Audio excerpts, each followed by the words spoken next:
Booster d'efficacité, c'est pour toi, entrepreneur, qui veut découvrir les moyens pour vivre un business plus productif.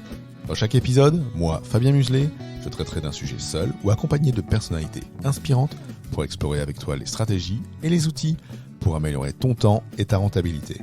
Je te souhaite une super écoute en notre compagnie. Aujourd'hui, un épisode dans lequel on va parler, discuter, je dirais assez brièvement, un épisode rapide. On va parler des difficultés et des défis liés au travail à domicile.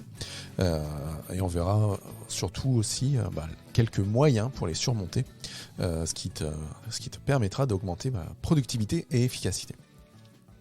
Alors, travailler à domicile, il y a des avantages, il y a des inconvénients, il y a parfois aussi quand même des difficultés. On peut très vite se retrouver coincé face à nos habitudes, en particulier quand on a un business par exemple en side job, sur lequel en journée on est salarié et où on est du coup au bureau, un bureau où on a ses habitudes et où on bosse sur notre business quand on est en RTT, en congé, le soir, le week-end, la nuit, bref, le reste des 24 heures sur 24. Et quand on retourne chez nous et qu'on doit bosser, on se retrouve avec tout ce qui nous rappelle qu'on est chez nous et sur lequel sur lequel on est plutôt dans un environnement de repos, de loisirs, familial, etc. C'est pour ça que alors dans l'épisode d'aujourd'hui, je vais vous présenter 3 secrets pour réussir le travail à domicile. Parce que comme je viens de le dire, c'est pas si simple et il faut réussir à segmenter, à diviser, je dirais, ces espaces. Alors le premier secret quand on bosse de chez soi, et je me dis que j'ai oublié de vous parler aussi des gens qui comme toi ou comme vous sont des entrepreneurs sur le web, qui écoutez ce podcast, et où pour vous, sauf si vous allez de temps en temps dans un espace de coworking, votre maison est aussi votre bureau. Donc cet épisode, il est aussi dédié pour vous. Allez, on passe au premier secret. Premier secret, c'est d'établir une routine quotidienne. Donc ce premier secret pour réussir le travail à domicile, c'est d'établir donc une routine quotidienne. C'est de faire en sorte de rythmer nos journées de la même manière qu'on rythmerait nos journées quand on allait bosser au bureau.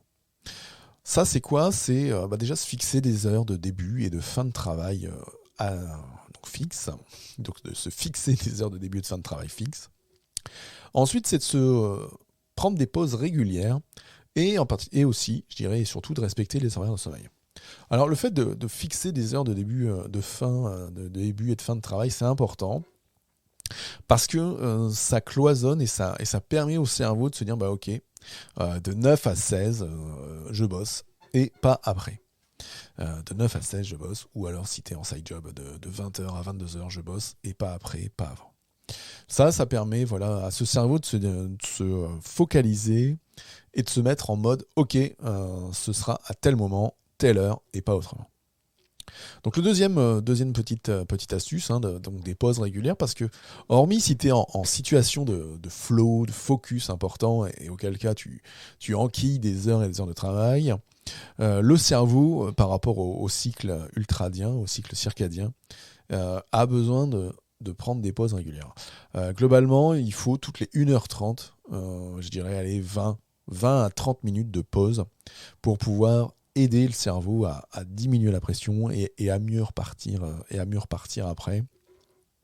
Ça rejoint un petit peu ce qu'il y a dans Pomodoro, mais alors avec des cycles beaucoup plus rapides. Je te rappelle Pomodoro, des cycles de 25 minutes avec 5 minutes de pause, et tous les 4 cycles, normalement, une plus grosse pause de 30 minutes.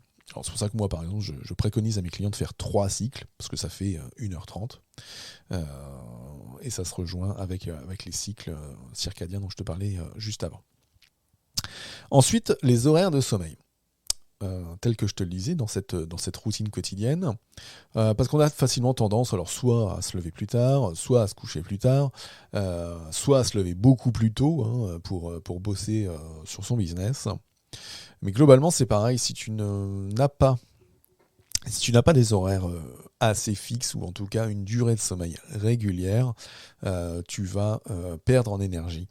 Et du coup, ne pas être dans une bonne routine et avoir des difficultés.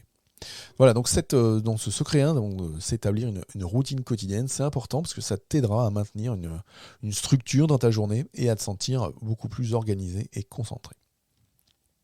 J'en viens maintenant au deuxième secret, qui est de se créer un espace de travail dédié. Alors ça, c'est quelque chose où moi je trouve qui est super important et que moi, alors j'ai vraiment, vraiment besoin de ça.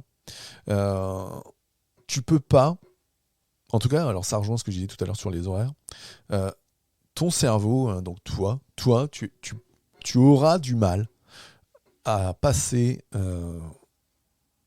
à être concentré, je dirais plutôt. Tu auras du mal à être concentré si un coup tu bosses dans ton canapé, un coup tu bosses sur la table de la cuisine, un coup tu bosses à un bureau, un coup tu bosses dans ta chambre, etc. En fait, le cerveau, il a besoin d'habitude et il a aussi besoin donc du coup d'habitude de travail. Pourquoi ? Parce que du coup, il se crée des schémas mentaux dans lesquels il se sent mieux, dans lesquels il se pose moins de questions. Donc quand tu te crées un espace de travail dédié, et donc moi c'est au deuxième étage à la maison, du coup j'ai un endroit où je peux alors m'asseoir confortablement, j'ai ma chaise de bureau et je peux travailler sans distraction, hein. C'est un endroit où il y a quasiment personne qui vient. J'ai ma table de bureau, j'ai mon ordi, j'ai mon écran, j'ai ma platine de podcast. Bref, j'ai tout pour travailler. Et du coup, quand je viens bosser là-haut, je ne suis pas distrait. Par contre, alors j'ai déjà essayé de bosser en bas, dans, à côté de la bibliothèque où on a des dizaines de jeux de société. Ce bureau-là, j'arrive peu à y travailler. Pourquoi ? Parce que c'est le bureau où je travaillais quand j'étais en télétravail dans ma première boîte. Donc c'est un endroit où je suis normalement en mode travail, mais pas pour mon business. Et puis c'est l'endroit que j'utilise aussi quand il faut s'asseoir pour payer les factures, faire une recherche sur Ikea, pour la maison ou autre. Et donc quand je suis en bas, j'ai vraiment du mal à me concentrer pour travailler sur mon business.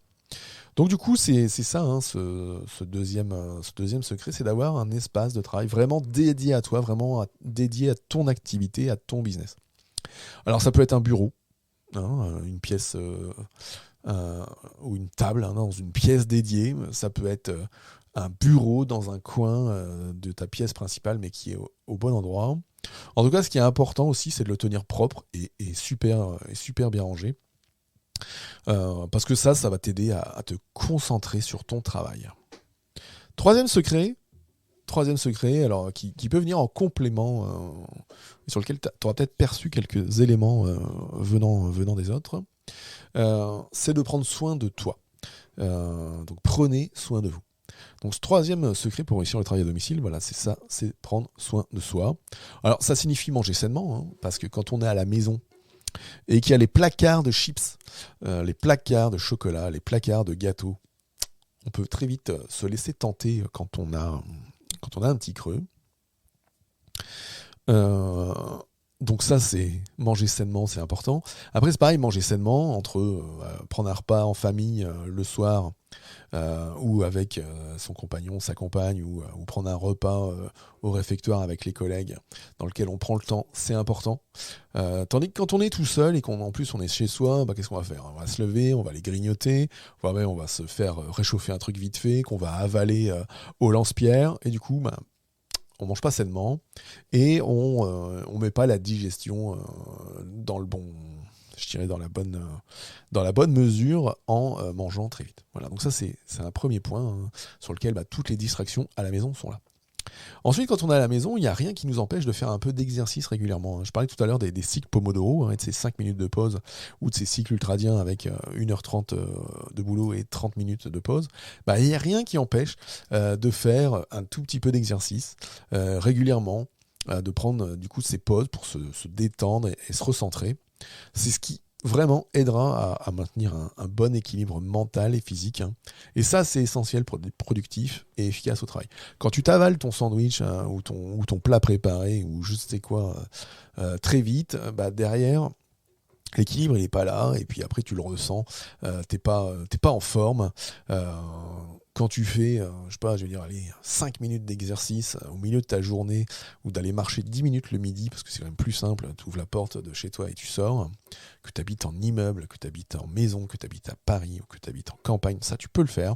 Donc de prendre 10 minutes pour s'oxygéner, donc de faire un peu d'exercices qui vont venir percuter là-haut, détendre ton esprit, te détendre toi, et c'est là où les meilleures idées arrivent, n'est-ce pas ? N'est-ce pas ? Enfin, il y a plein d'exemples de personnes qui ont fait des siestes et qui se sont pris une pomme sur la tête et qui ont découvert la théorie de la gravité. Il y a plein d'exemples de grandes personnes de grands noms qui montraient l'intérêt et l'attrait de cet aspect exercice et repos. Voilà pour ces 3 secrets que je voulais vous délivrer aujourd'hui pour réussir le travail à domicile et augmenter productivité et efficacité. Si, je te les répète, le premier secret, établir une routine quotidienne, donc se fixer des heures de début et de fin de travail, de prendre des pauses régulières et de respecter tes horaires de sommeil. Deuxième secret, de te créer un espace de travail dédié, donc un endroit où toi seul peux t'asseoir confortablement pour travailler sans distraction. Et puis le troisième secret, qui vient en complément, de prendre soin de toi, donc manger sainement, faire de l'exercice, et puis surtout prendre des pauses pour te détendre et te recentrer. Voilà ce que je voulais t'apporter aujourd'hui. Alors j'espère que ces conseils te seront utiles, et je te remercie vraiment d'écouter cet épisode de podcast. J'ai sorti un petit truc sympa là, suite à mes échanges avec Alix, Alix, ma partenaire business avec qui on bosse ensemble pour Booster d'efficacité. Elle m'a dit: Fabien, mais avec tout ce que tu apportes, là, on trouve pas mal de choses partout. Est-ce que tu n'aurais pas une boîte à outils à me donner ? Est-ce que tu n'aurais pas, je sais pas, un truc qui centralise un peu tout ce que tu peux faire, tout ce que tu peux utiliser comme logiciel qui te permet de gagner du temps ? Et bah du coup, j'ai bossé dessus ce week-end, et donc j'ai créé la boîte à outils de la productivité pour les entrepreneurs efficaces. Je vais te mettre le lien en description de l'épisode. En tout cas, si tu veux la récupérer, c'est fabien.coach/outils au singulier ou au pluriel. Allez, au pluriel. Fabien.coach/outils au pluriel. Et du coup, tu arriveras sur une page, tu auras juste à indiquer ton adresse mail et tu obtiendras instantanément l'accès à cette boîte à outils. Alors, j'ai mis les logiciels que j'utilise le plus pour gérer mes tâches, les logiciels que j'utilise pour gérer mes connaissances. J'ai mis l'accès aux ressources que je peux créer à intervalles réguliers, et les ressources qu'on va continuer de créer avec Alix. Et il y aura quoi ? Il y aura plein de trucs, plein de liens, bref, que des choses super utiles pour ton développement. Voilà. En tout cas, je le répète, j'espère que les conseils que je t'apporte dans ce podcast te sont utiles, et je te remercie d'avoir écouté. Je n'ai plus qu'à te souhaiter une super semaine, et je te dis à très vite, à la semaine prochaine. Ciao, ciao.